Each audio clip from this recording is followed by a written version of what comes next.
Municipalité en Côte d'Ivoire, les populations invitées à voter les meilleurs programmes de société pour un développement local effectif. Présentation officielle de l'Union pour le développement des régions du Cavalier et du Guémont au cours d'une conférence de presse. Santé, les acteurs des médias invités à lutter contre le cancer du sein. Bonsoir à tous mesdames et messieurs, merci de suivre Business N4 Africa. En Côte d'Ivoire, les élections municipales et régionales sont annoncées pour le mois d'octobre prochain. Les partis politiques et les candidats indépendants futent leur stratégie pour remporter le maximum de voix. De son côté, la société civile invite les populations à voter le meilleur programme de société pour un développement local effectif. Lawani Babatunde et Richard Akeke pour le reportage. Dans un mois, les populations ivoiriennes iront aux urnes pour élire leurs maires et conseillers régionaux. Civis Côte d'Ivoire, le mouvement ivoirien des droits humains, le programme des jeunes politiciens en Afrique, PIPA et la coalition Ça Suffit, tous membres de la société civile, exhortent les électeurs à voter pour les candidats qui présentent les meilleurs programmes de développement. Cet événement s'inscrit dans la droite ligne des futures élections régionales et municipales, parce que nous avons constaté qu'il y a beaucoup de remue-ménage, beaucoup de coalitions qui se forment et qui se déforment, mais le débat de fond, c'est-à-dire les politiques publiques, c'est-à-dire le service public qu'on va fournir à l'issue de ces élections aux électeurs, c'est-à-dire aux citoyens, n'est pas pris en compte. Et donc Civis s'insurge contre ce type de débat, qui est des débats de surface, des débats cosmétiques, pour que nous allons au fond. En Côte d'Ivoire, la première politique de décentralisation remonte à 1978. 40 ans après, le pays compte 201 communes et 31 régions. Sur le découpage territorial, a pris de l'ampleur, le développement local, lui, n'a pas véritablement suivi. On est passé des communes aux départements, des départements aux régions. Aujourd'hui, on parle des districts et des villes. Donc, de ce point de vue-là, il y a eu du progrès. Du point de vue textuel également, il y a eu du progrès. Mais là où il y a des limites, c'est la mise en œuvre justement de ce texte. Et vous avez entendu tout à l'heure, il y a beaucoup de blocages. L'État n'est pas tout à fait prêt à céder tous les pouvoirs. Les pouvoirs existent, mais il n'y a pas de mesures d'accompagnement. Vous avez entendu certaines interventions, donc c'est difficile de mettre en œuvre. C'est comme si on vous donne un gâteau, mais que vous ne pouvez pas bien manger. Vous voyez un peu de sable. Voilà, donc il y a à corriger toutes ces choses. Les collectivités territoriales constituent un réel instrument de développement. Pour ce faire, les élus locaux ont été invités à être des managers au service de leur communauté. Il faut que les collectivités d'abord puissent décoller à tout point de vue. Au plan financier, c'est vrai. Au plan des ressources humaines. Au plan même de la gouvernance. Au plan financier, vous savez, les collectivités ont des ressources locales. Pour construire l'autonomie financière, ça commence d'abord par les ressources locales. Il faut que les collectivités aujourd'hui arrivent à mettre en place des systèmes de collecte qui soient optimaux. Au soir du 13 octobre prochain, les premiers résultats des élections municipales et régionales vont être connus. Et la vérité des urnes va révéler les élus qui ont eu la confiance des populations pour conduire leur destinée.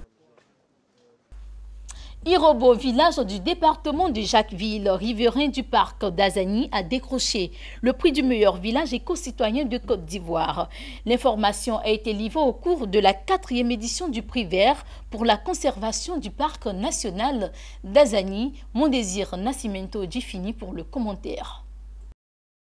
Le prix vert pour la conservation du parc national d'Azani est revenu à Irobo, village du département de Jacquesville, à l'issue de la 4e édition de ce concours qui récompense les comportements exemplaires des riverains de l'un des parcs nationaux les mieux conservés de Côte d'Ivoire.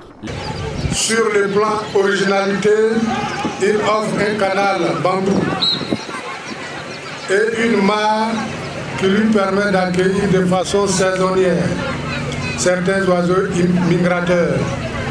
On retrouve également un plan d'eau composé de fleuves. Du fleuve Bandama, la lagune est brillée et non loin de l'océan Atlantique. La faune est également diversifiée et on y trouve des chimpanzés, des lamantins, des buffles, des crocodiles, des hippopotames, des pitons, des oiseaux et bien d'autres mammifères. Les actions de la communauté villageoise ont payé. Il s'agit entre autres de la participation aux activités de l'OIPR à travers les cadres de gestion tels que les comités de gestion locale, les séances de sensibilisation, l'organisation par le village d'activités allant dans le sens de la conservation du parc, la dénonciation de contrevenants aux lois de protection de la nature.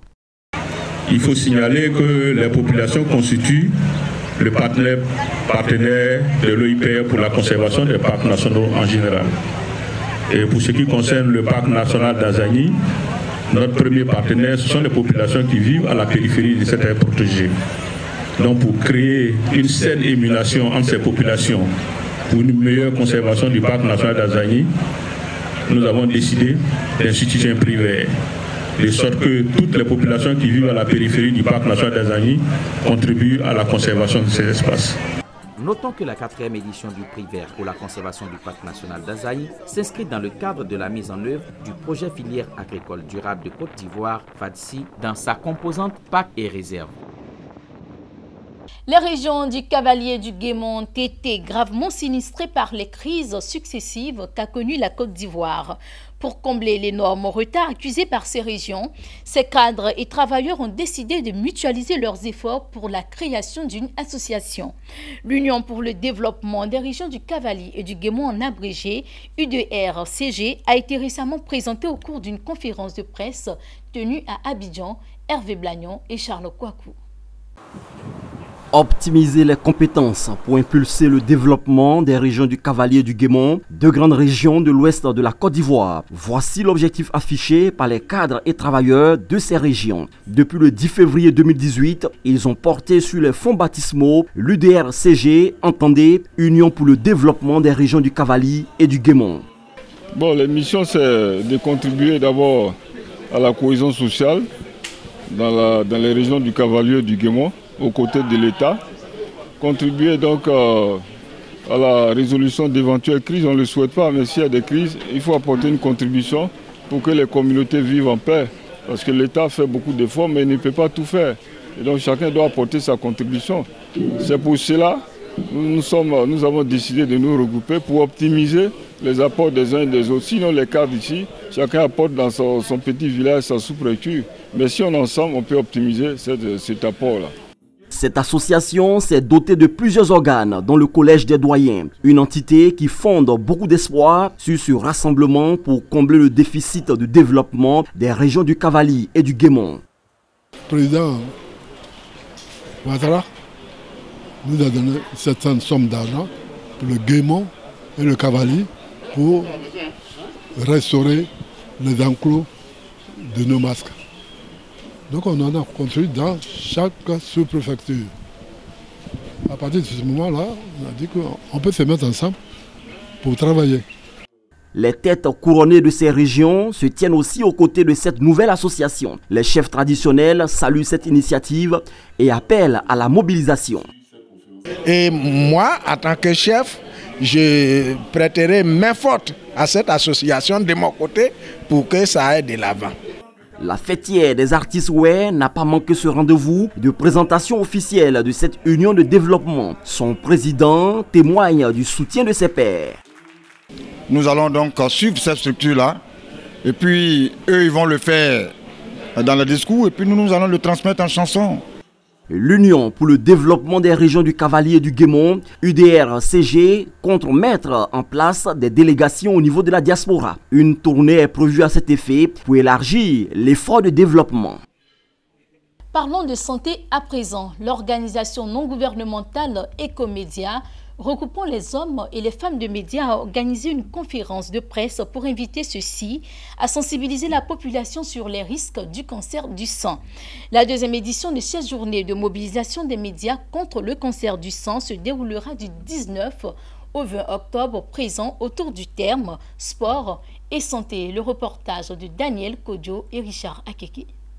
De 2000 à 2014, l'incidence du cancer du sein a augmenté en Côte d'Ivoire. Malheureusement, en Côte d'Ivoire, 60 à 70% des cancers sont découverts à des stades tardifs alors qu'on peut les diagnostiquer plus tôt. C'est dans un élan de lutter contre ce mal pernicieux que l'ONG Ecomédia contribue de façon efficace. Pour la deuxième fois, Ecomédia organise la campagne des journées de mobilisation des médias contre le cancer du sein, JMMC. Les festivités des JMMC 2018 seront marquées par des sessions de formation des journalistes, des activités sportives, une sensibilisation grand public avec des séances de dépistage où sont attendues plus de 3000 femmes.